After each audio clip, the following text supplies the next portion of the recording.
guys, it's me again. Tonight we're going to discuss the Gaberial Ferndernz case. This has just been on my mind so much since I have heard about this case, and it just really upsets me that how there were so many signs there, and they were just all ignored. I mean, so many signs of abuse and neglect was there. I mean, it was obvious. It was there. And basically, the system failed this beautiful little boy. And to me, my opinion, ultimately led to his death because they could have easily removed him from the home. They do it every day to parents that don't even need, DSS called or anything like that. They remove them children from the parents that actually take care of their kids. But the parents that don't take care of their kids or abuse is so obvious, they don't seem to do nothing to them. It's like they just leave the kids there to be beaten on, to be tortured to death, to be whatever else you want to say. I mean, just to be killed. That's basically what they did to this little boy, Gaberial, and it breaks my heart. Breaks my heart in two. This little boy, he was born on February the 20th of 2005. He was an 8-year-old little boy, normal little boy, like, all the little boys. I have a little boy, just a normal little boy that, at the time, his grandparents had him, and they was raising him for the longest, and then, his monster of a mother comes in after she's been out of his life for, since he was born, basically, and he's 8 years old now, and then she comes back into his life and gained full custody of him, and, look, I mean, the whole 8 months that she only had him for 8 months, guys. She only had him for 8 months. And the whole 8 months that she had him, her and her boyfriend, I don't know how you pronounce his name, and I really don't give a shit, but I think it is pronounced Israel Alagra or something like that. I don't know. I know I butchered it, but I really don't care. Forget it. But anyways, her and her boyfriend, the whole 8 months that this beautiful angel was there with them, with his own mother, his birth mother, who gave birth to him, carried him for 9 months and gave birth to him, abused and tortured this poor little boy till it ultimately led to his death. It ultimately led to his death. I mean, it was so bad that whenever the ambulance people was called, they try to blame it on a fall. No, guys. No fall is going to make the skin on your neck peel. I mean, this baby basically, he's only 8. I mean, he had signs of abuse all over his body. I mean, it was so evident that he was being tortured. They knew this, and they knew that there was more behind the story. I mean, you can even tell by the way that whenever the ambulance people arrived, the way that the boyfriend was holding him, it was like holding him away from him. Like, it wouldn't even hold him close. Like, he was like trying to, like, he didn't want no contact with him. Like, he didn't want him touching him or something.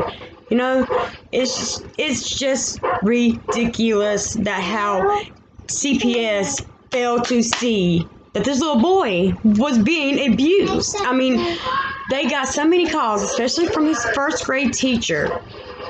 Got so many calls from her, and they went out.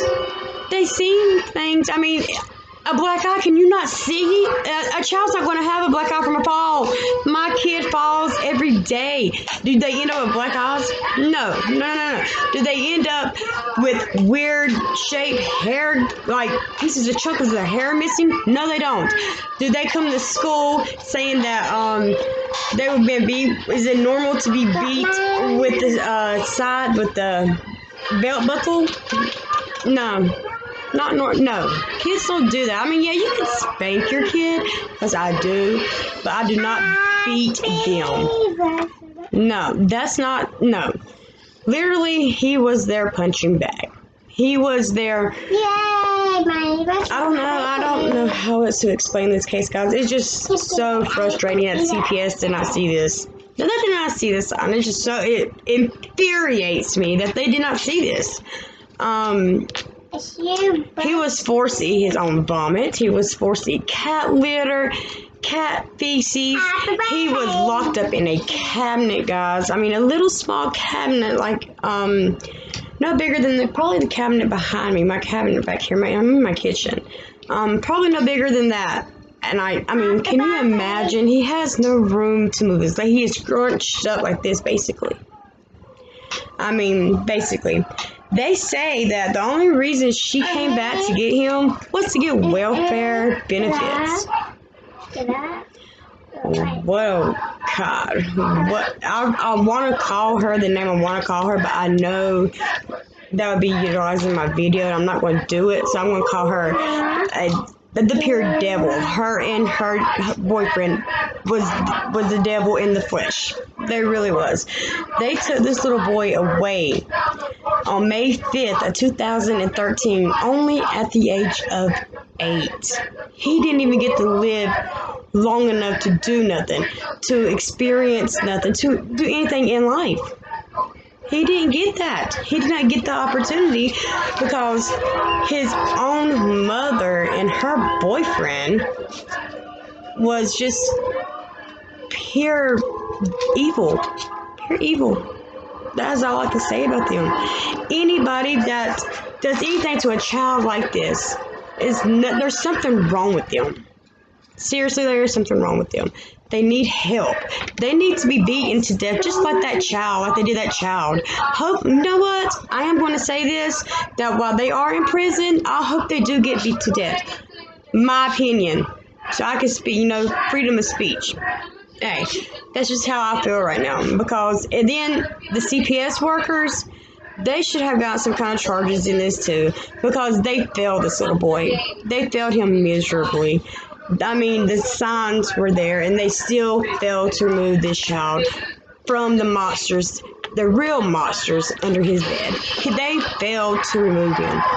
And that is why I'm so infuriated right now. And I'm just so infuriated. And, it was just, it's just crazy, guys. The abuse that when they finally got him transported to the emergency room, the emergency room workers had never seen such abuse in their life. They knew there was more to the story than him just falling. Everybody knew that. I mean, it was evident.